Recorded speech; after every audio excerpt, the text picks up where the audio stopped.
peace, kapayapaan ito, mga kapiksi, okay.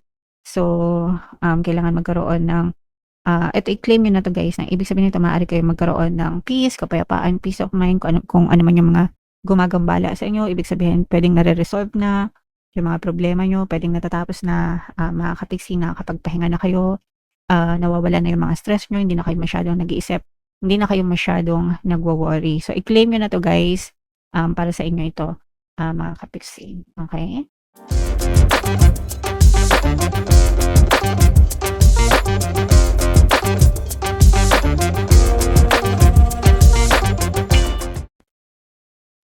Hello guys, hello Sagittarius. Welcome back to Pinoy Pixie Tarot. Ang pamagat ng episode natin for tonight is messages from the universe para ngayong August to September para sa Sagittarius, Sun, Moon, Rising sign, and Venus. So, unahin natin tong deck na to mga kapiksi ko. Ano lang yung makaresonate sa inyo guys. Take that message kasi iba-iba kayo ng mensahe mga kapiksi. So, yung first message natin, Sagittarius. Ito guys, no? Hindi nyo mapipigilan yung tadhana nyo. And kayo lang din yung you have to understand na kayo din yung gumagawa ng sarili nyong tadhana, mga kapiksi. You create your own reality by focusing your attention dun sa mga bagay na pinofocus nyo ng attention nyo.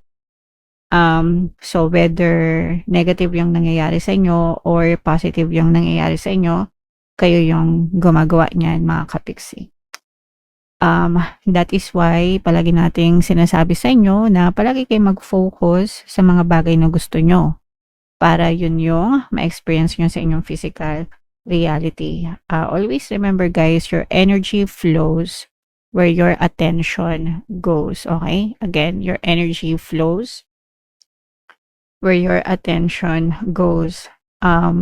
Pumupunta yung energy nyo sa focus ng attention nyo. Kaya importante na palaging mag-focus sa positive, sa mga bagay na gusto para yun din yung ma-push out sa inyong physical reality mga kapiksi. Walang ibang gagawa niyan sa buhay nyo kundi kayo, Sagittarius. Okay?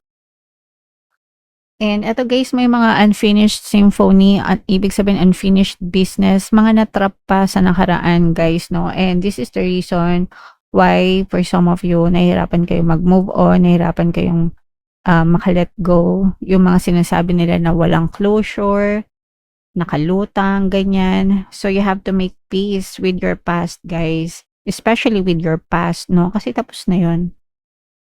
Guys, and para lang kayong nakalimbo, para lang kayong nakahang kung hindi nyo bibigyan ng closure yan sa sarili nyo. So, for example, yung mga relationship, no, na kunwari na-ghosted, bigla na lang hindi nagparamdam, bigla na lang nawala, no. So, yung iba, sinasabi nila na wala kaming closure, kapiksi, bigla na lang siyang nawala, nag-ghosted, hindi kumontak, hindi ko alam nangyari, hindi naman kami nag-break, okay? So, hindi lang sila yung pwedeng makipag-break, kayo din pwedeng makipag-break mga kapiksi. Hindi lang sila yung magbibigay ng closure, kayo mismo pwede kayong magbigay ng closure sa sarili nyo, sa relationship, okay? No contact, ibig sabihin, hindi sila kumokontak, hindi sila nag-reach out, so ikaw ang mag-end, 'di ba? Deserve mo ba 'yon? Ganong klaseng tao, ganong relationship. So you close it from your end. Finish, tapos, 'di ba? So, wag niyong hayaan na ibang tao yung magdesisyon para sa inyo, para sa buhay niyo, okay? Alright. So, yeah. And another message guys, ito naman ay soulmates mga kapiksi. So, sa relationship, pwedeng kung single ka, pwedeng makilala mo na yung soulmate mo. And kung kayo naman ay in a relationship na mga kapiksi, pwedeng yung current person mo, pwedeng siya na rin yung soulmate nyo guys. Okay? Alright. And another message, Sagittarius. Peace, kapayapaan ito, mga kapiksi. Okay?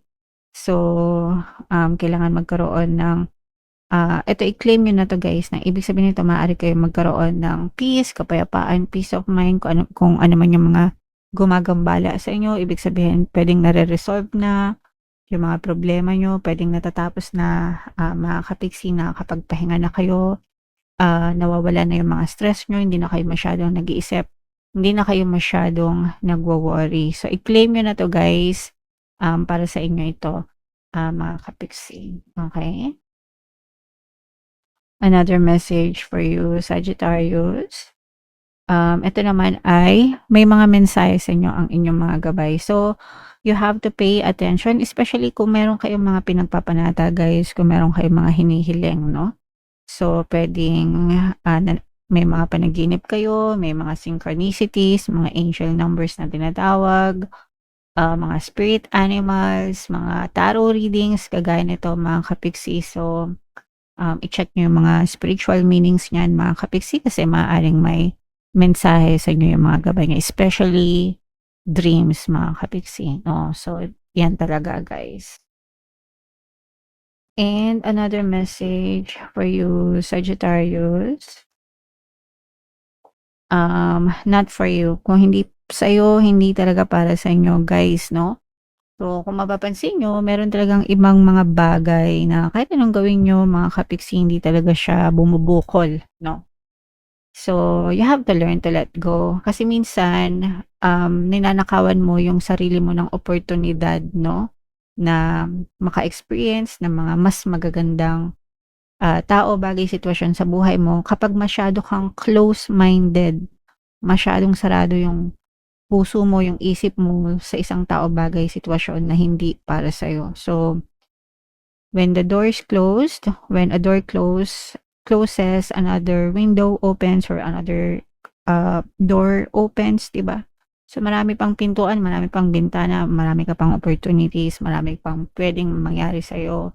Sometimes, wag tayo masyadong maging stubborn, matigas ang ulo sa isang tao, bagay, sitwasyon na hindi talaga para sa inyo. Kailangan magkaroon kayo ng acceptance, Sagittarius. Okay?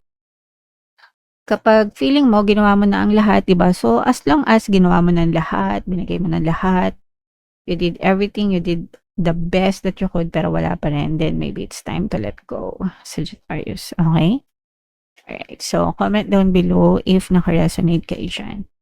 So, eto guys, i-mind nyo na itong mga soulmate na to, itong peace, kapayapaan, itong mga magagandang tadhana, no? I-mind nyo na sa comment section. So, shuffle natin to. Ito naman yung sa love, guys. Habang sinashuffle natin to, panoorin nyo muna yung video natin regarding sa ating paano mag-manifest ng abundance video course. Kapiksi, sawa ka na ba sa mga struggles at hirap sa buhay mo? Masipag ka ba at masikap sa buhay ngunit hindi ka pa rin umaasenso? Ilang beses ka na bang nag-attempt mag-negosyo at mag-invest pero palagi ka pa rin nalulugi? Sa pagkakataon na ito ay maaaring may subconscious beliefs ka na nagiging balakid sa iyong pag-unlad at pagyaman. Introducing, paano mag-manifest ng abundance video course. Dito ay matututunan mong ma-overcome ang mga balakid mo para tuluyan ka ng umunlad, umasenso, sumagana, maging matagumpay, successful at maswerte sa iyong kabuhayan, pera, trabaho, negosyo sa lapi at kaperahan ng bonggang-bongga. Dali, mag-send na ng email sa pinoypixitaro@gmail.com at simulan na ang iyong pagyaman ngayon. Alright, so sa lahat ng gusto mag-avail ng course guys, meron tayong paano mag-manifest ng abundance video course, paano mawala ang third party, at magkaroon ng harmonious na relationship, paano pabalikin si ex, revise breakup. Sa mga interesado guys, mag-send lang kayo ng email sa pinoypixitaro@gmail.com. And sa mga naghahanap ng pampaswerte guys, ito yung ating money shaker jar. So, napakaliit pero napaka-effective guys, napaka-powerful. At saka ito. So, ito yung ating WhatsApp number. Chat nyo na ako dyan. So, ito yung ating mga love messages. Pwede kayo mamili ng isa lang guys, or pwede nyong panoorin lahat and then kung ano yung mag-resonate, take that message. So, ito yung first card natin. Ito yung image, mga katiksi. So, basahin natin ibig sabihin nito. Secret admirer. Yee! Ang haba ng hair. So, dapat sa mga single lang to guys ha. Pagka in a relationship na kayo, tigil-tigilan nyo na yung mga secret admirer na yan. So, someone has deeper feelings for you than they are letting on. So, for some of you guys, meron nagkakagusto sa inyo, admiring you from afar, mga kapiksi, no? So, kilig-kilig lang guys. Yeah? Alright, so, yan yung first message para sa inyo. Pwede rin ito guys mag-resonate dun sa mga situationship no, na hindi pa nagkakaroon ng formal na label. Pwedeng natatakot pa na mag-aminan, ganyan. Pero meron na silang nararamdaman mga kapiksi. Ito naman, this is twin flame energy. Yeah. Your passion ignites. So, pag sinabing twin flame, guys, ito yung kahati ng soul mo. So, magkaiba yung soulmate sa twin flames. Pag sinabing soulmates, guys, you are two souls na nakita, nagkakilala, nagsama. Magkaibang soul kayo. Pero, pag sinabing twin flame, your soul and their soul is one. Kabiyak ng soul mo, mga kapiks. So, isa lang yung twin flame. You can have multiple soulmates. Ibig sabihin, pwede ka magkaroon ng multiple na soulmates. Pero, yung twin flame, isa lang mga kapiksi. And, sometimes it's really hard to find yung twin flame, mga kapiksi. Pero, kapag nakita mo ito, mararamdaman mo talaga. As in, no? So, yeah. For some of you guys, pwedeng nakita nyo na yung twin flame nyo, pwedeng hindi, pero pwedeng makita nyo yung twin flame nyo, guys. Okay? Alright. And another message, mga kapiksi. Ito naman yung image ng card. So, power. You instinctively know what is right for you and you have the power to say no or to walk away at any time. So, ito yung sinasabi ko sa inyo, guys, no, related dito na mga unfinished business, di ba? Yung mga walang closure na sinasabi. So, ikaw mismo, alam mo kung ano yung tamang person, yung tamang relationship, yung tamang trato na dapat ay binibigay sa'yo. So, meron kang power, meron kang kakayahan, no? Na mag-say no or mag-say yes dyan sa person na yan, dyan sa relationship na yan. Hindi porket mag-asawa kayo, hindi porket kasal na kayo, mga kapiksi, hindi na kayo pwedeng maghiwalay. Yes, legally, di ba, sa Pilipinas, wala naman talagang divorce, although merong annulment, merong legal separation. But you have the power to walk away still, no? Kahit kasal pa kayo. Especially kapag very toxic na yung relationship, guys. Although, sa iba, of course, pwede natin ipaglaban yung mga relationship natin, mga karapatan natin, but kailangan may boundaries pa rin, mga kapiksi. You have to know your limitations, your boundaries, kung hanggang saan yung pwede mong i-accept dun sa person, no?